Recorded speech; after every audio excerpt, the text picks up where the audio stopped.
Welcome back, everybody. We are now working still in chapter 1, but we're moving towards the end of 1A. It's 1A, Objective 6, print a worksheet, display formulas, and close Excel. All right. So, what I talked about previously was the tilde symbol, which you find in the top left-hand corner of your keyboard, below the escape key and right above the tab key. Now, the reason I mention this is because one of the things that we're doing in this particular section of the ebook is showing the formulas. Okay, so remember this, I'm going to be coming back and talking about the tilde symbol towards the end of this lesson. In the meantime, let's get back to work 3. Activity 1.14, we're going to create a filter, center a worksheet, and change our page orientation. For every single exercise from this point on, 1A, 1B, 2A, 2B, etc., etc., etc., what you're going to do is we're always going to have the same kind of setup, same kind of footer. Everything will be pretty much the same. But this is the first time we're doing it. So if necessary, let's click on cell A1. That's kind of our resting zone. Then we're going to go to page layout. From the page layout, we're going to go to the page setup group. From the page setup group, we're going to select margins. Yes, once we click on margins, we're going to go all the way to the very bottom, and we're going to select custom margins. Once we are in there, we are going to discover this thing called the page setup dialog box, and we've got 4 tabs: margins, because that's where we started, page, header and footer, and sheets. All right. Now, what they want us to do is to center the, can I do that? Yeah. Yes. Center the page, center the data on the page horizontally. So it means, if you notice right now, it's in the top left-hand corner. That should be what you want to have it centered between the left and the right margin. And you do that by going down to the bottom left-hand corner and clicking on the box horizontally. You can see by the diagram or by the example, it's now centered between the left and the right margin. Next, or number 3, I should say, now we're going to go to or click on the header footer tab, and we are now going to create a custom footer. To do that, we've got 2 boxes, custom header, custom footer. We're going to click on that guy. Then this box is going to open up, or dialog box, I should say. And in the left section, or as I call it, the bottom left box, we are going to go up to the icons or the commands up here in the center. Format text, insert page number, so the page numbers, date, time, file path, file name, that's the one we want. Again, we have starting in the background. And of course, we have the sheet tab, insert a picture, and format a picture. As I call it, bottom left box, and as the book calls it, the left section, we want to click on the insert file name. So whatever file name you've saved as up here, there it is. Okay. And then we're going to click on the OK button. Oh, nope, click on the OK button. I almost messed up. No, I can't. Okay. Is there anything else I need to do? Yes. Now, is there anything else in here? So let's go OK.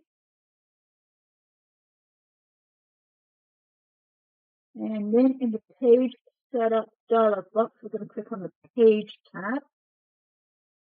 And the reason I'm being a little tentative is because we ran into a bit of a problem with our, when we were setting up our printing, something a little cautious here. So we are in the page tab, and we want to do a couple of things. In the orientation, we're going to change it to landscape. And then we're going to click on the OK button. You should see a line between I and J. And there should be a line between 34 and 35. So that is the outline of your page, page 1. Alrighty.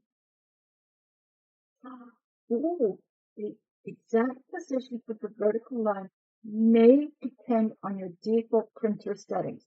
That's interesting. So I'm going to have to remind myself to bring that to the class tomorrow.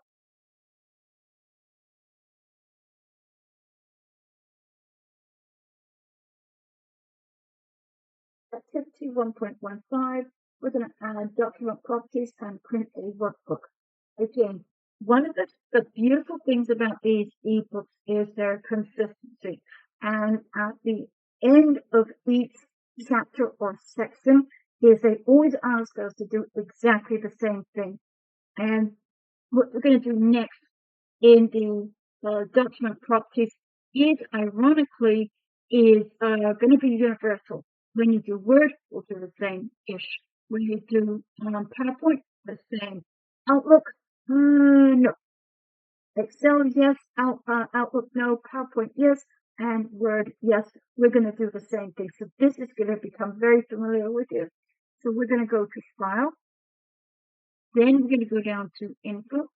And that's going to take us into the backstage. Now, in the backstage, we're going to go over to the right-hand side, and we've got the properties. The only thing is, it's an incomplete list of the properties. So what we're going to do is bring your mouse to the bottom or below all the properties that are visible. And there's a little line here, Show All Properties. So I'm going to click on that. And yep, there's a whole whack more that were showed up. So what they want us to do is to add tags, the subject, replace whoever the author is with your own name. Those three things. So,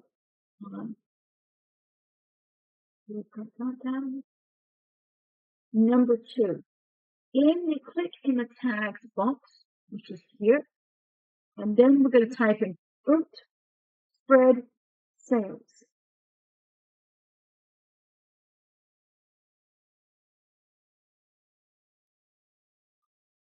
Okay. Now I've got my caps lock on. It doesn't really matter. The other thing I'm going to do is press the Enter key. Just to confirm, because it is a text box of a kind, I want to make sure that it's confirmed in there. The next thing I'm going to do is go and click on the subject box. And because we're in Excel, we could type anything we want to, but for my purposes, I ask the students just to type in the word Excel. And then last but not least, the fiddly bit is to remove whoever the present author happens to be and replace it with your name. If nobody's name is in there, obviously you can type your name in there. So what we need to do is to kind of hover on the name, not like that, because you don't want that silly thing in the way. Right mouse click on the name, and you want to remove the person, and that person gets removed. Then you're going to click in the author box, start typing your name, and it should appear relatively quickly. D, and here I am. I have many Deborahs in here, apparently. None of them. Let's have me as fake Deborah. All right. And click either to the left of your properties or the right of your properties just to confirm it. On the left, then we're going to go over to print. You thought we were done, didn't you? No such case. Okay. We click on print, and that is instruction number 3. And we're going to compare our picture to the screen, except for the fact my colors are different. Mine looks exactly the same as the book. Number 4, note any adjustments that need to be made. On the left, save and save to return to the workbook. Okay, save is here. And how cool is that? Activity 1.16. We want to print a section of the book, workbook. And it happens to be actually just row 4 and row 5.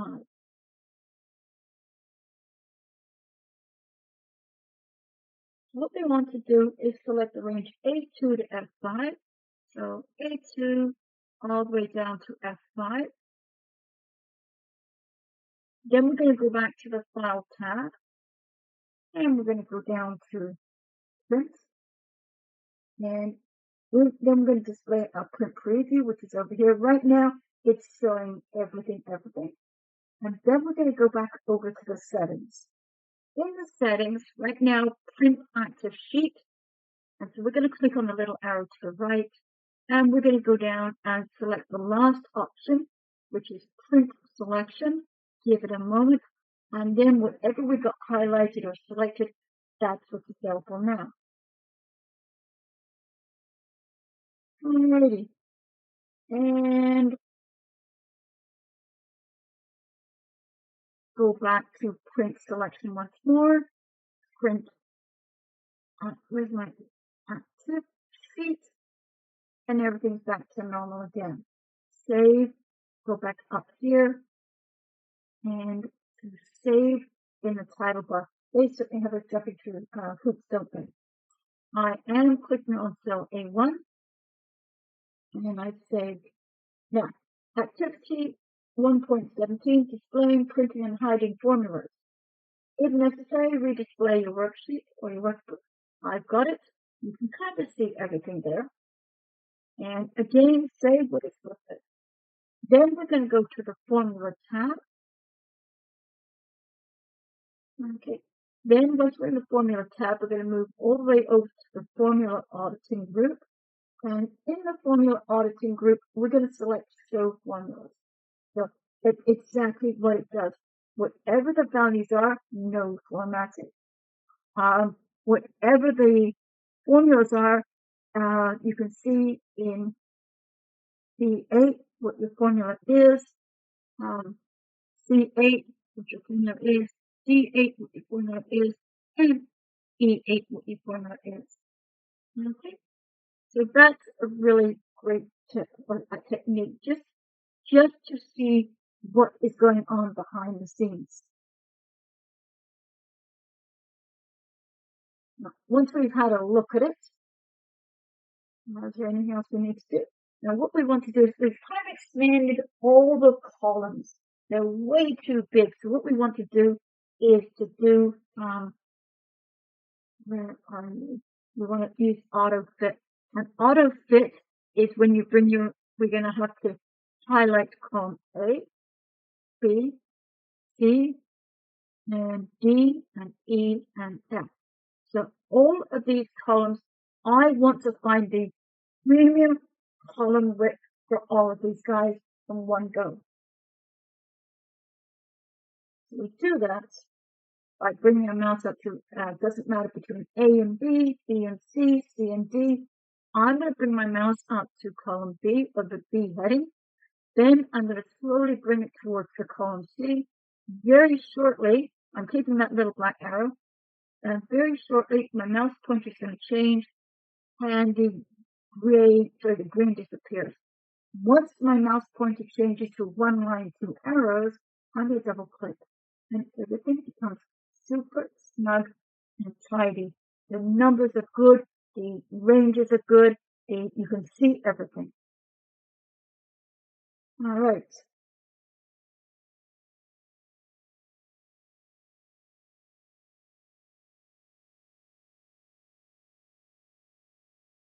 Okay. We've done that. We've auto fitted. Now we're going to go to page layout tab again. The reason we're going here is because we want to go over and make everything fit just a little, make sure everything fits just really nicely. One of the ways to do it is to make sure that pages don't kind of hang over to the next one. So you get like 6 columns on one page and 1 column on the next. So by doing the scale to fit, so kind of shrinking it down a bit, it can fit either with the width or the height. So we are in the page layout, scale to fit, width, and we're going to select one page. Give it a second. We don't see anything really, and everything should fit. Almost done. We got to be almost done. I'm looking at my screen, almost done. In the page setup group,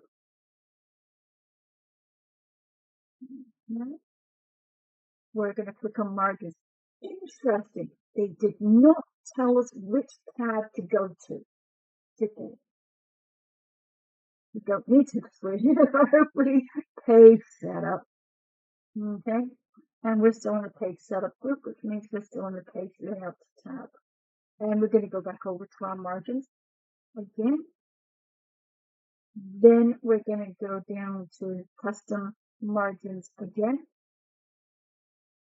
And I'm going to make sure our horizontal check mark is there, center on page.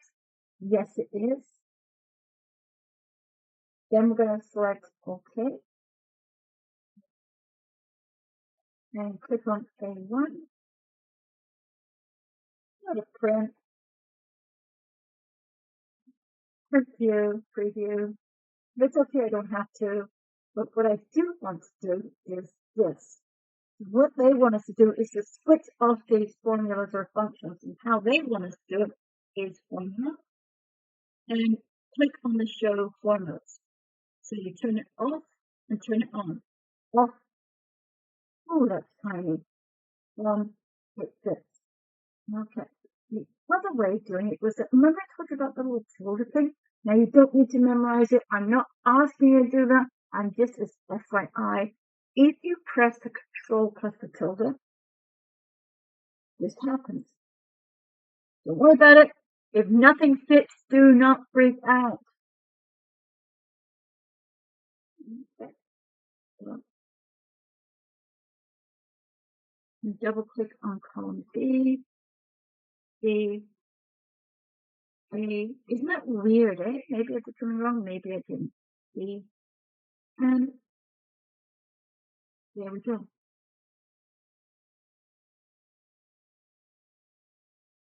So on the left, we're going to click on close. When prompted, don't save. You do not save the changes you make, displaying the formulas, etc., etc., etc. All right, they don't want us to save, so save we will not. File and close. Do not save or don't save and close. So that means that we've now completed 1A.